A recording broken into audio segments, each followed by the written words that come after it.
আসসালামু আলাইকুম। আজ তৈরি করে দেখাবো দারুণ মজাদার স্বাদের ক্রিস্পি রুই মাছের ডোনাট রেসিপি। আর এই ডোনাট কিন্তু খেতে দারুণ মজা। আর আপনারাও যদি আমার এই ভিডিওটি ফলো করে এইরকম যদি রুই মাছের ডোনাট তৈরি করেন তো আপনাদের ডোনাটও কিন্তু এরকম হবে আর এতটাই টেস্টি হবে। তো এদিকে একটি আমি মিক্সিং বোলের মধ্যে রুই মাছ নিয়েছি 3 পিস এবং অ্যাড করে দিব স্বাদ মতো লবণ এবং অ্যাড করে দেব 1 চামচ হলুদের গুঁড়া। এবার আমি হাতটা দিয়ে ভালো করে এই মাছের সাথে হলুদ লবণ মেখে নেব। তো এদিকে একটি ফ্রাই প্যান নিয়েছি, ফ্রাই প্যানের মধ্যে আমি আগের থেকে পানি গরম করতে দিয়েছিলাম।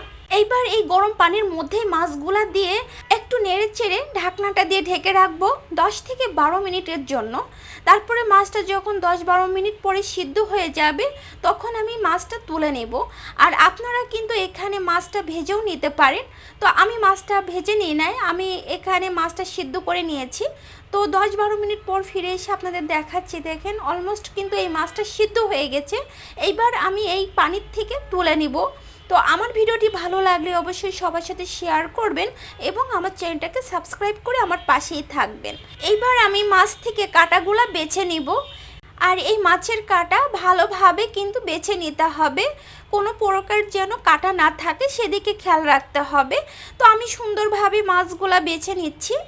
আর এইরকম যদি আপনারা ডোনাট তৈরি করেন, রুই মাছের ডোনাট খেতে কিন্তু দারুণ মজা। আর বারবার করে কিন্তু এরকম রুই মাছের ডোনাট তৈরি করে খেতে মন চাইবে।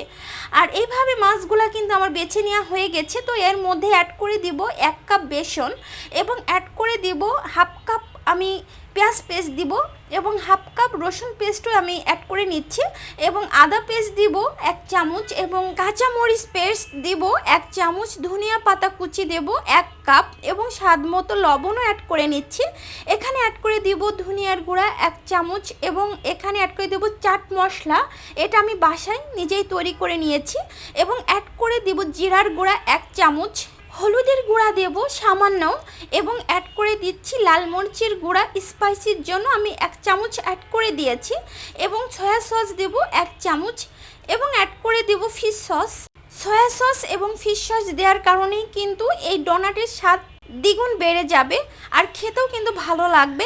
এইবার আমি হাতটা দিয়ে ভালো করে মধ্যে নেব সব উপকরণগুলা। আর এখানে কিন্তু কোনো প্রকার পানি অ্যাড করা যাবে না। এইভাবে শক্ত মতো করে একটি ডো তৈরি করে নিতে হবে। আর ডোটা কেমন হবে আমি দেখিয়ে দিচ্ছি। এই যে এরকম ডোটা হবে। এইবার আমি হাতটা ভালো করে পরিষ্কার করে নেব। তো এদিকে আমি ইয়েলো কালারের ব্রেড কাম নিয়েছি, আপনারা এখানে হোয়াইট কালার ব্রেড কাম নিলেও কিন্তু হবে। এইবার আমি যে ডোটা তৈরি করেছিলাম এইবার আমি হাতে একটু তেল মেখে এইবার আমি ডোনাটের শেপটা দিয়ে দিব। আর আপনারা এখানে ডোনাটটা ছোট বা বড় করে কিন্তু তৈরি করে নিতে পারেন। আমি এইভাবে ছোট ছোট মতো করে তৈরি করে নিয়েছি। এইবার আমি ব্রেড কামের মধ্যে কোট করে নেব।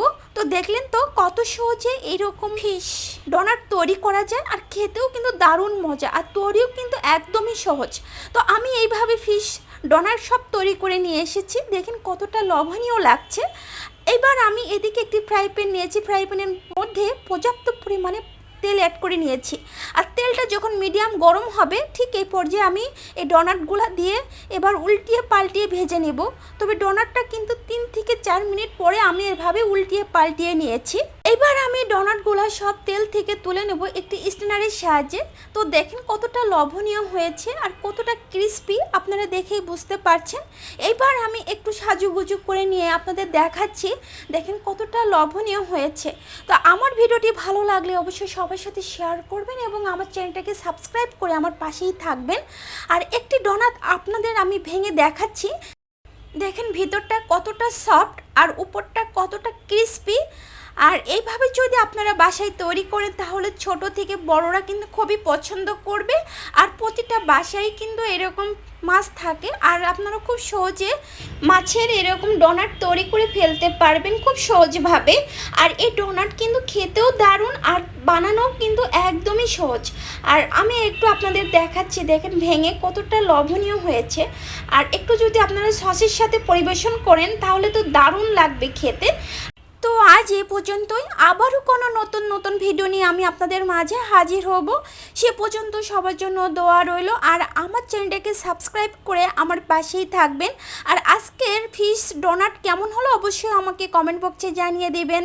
তো আজ এ পর্যন্তই, ফি আমানিল্লাহ।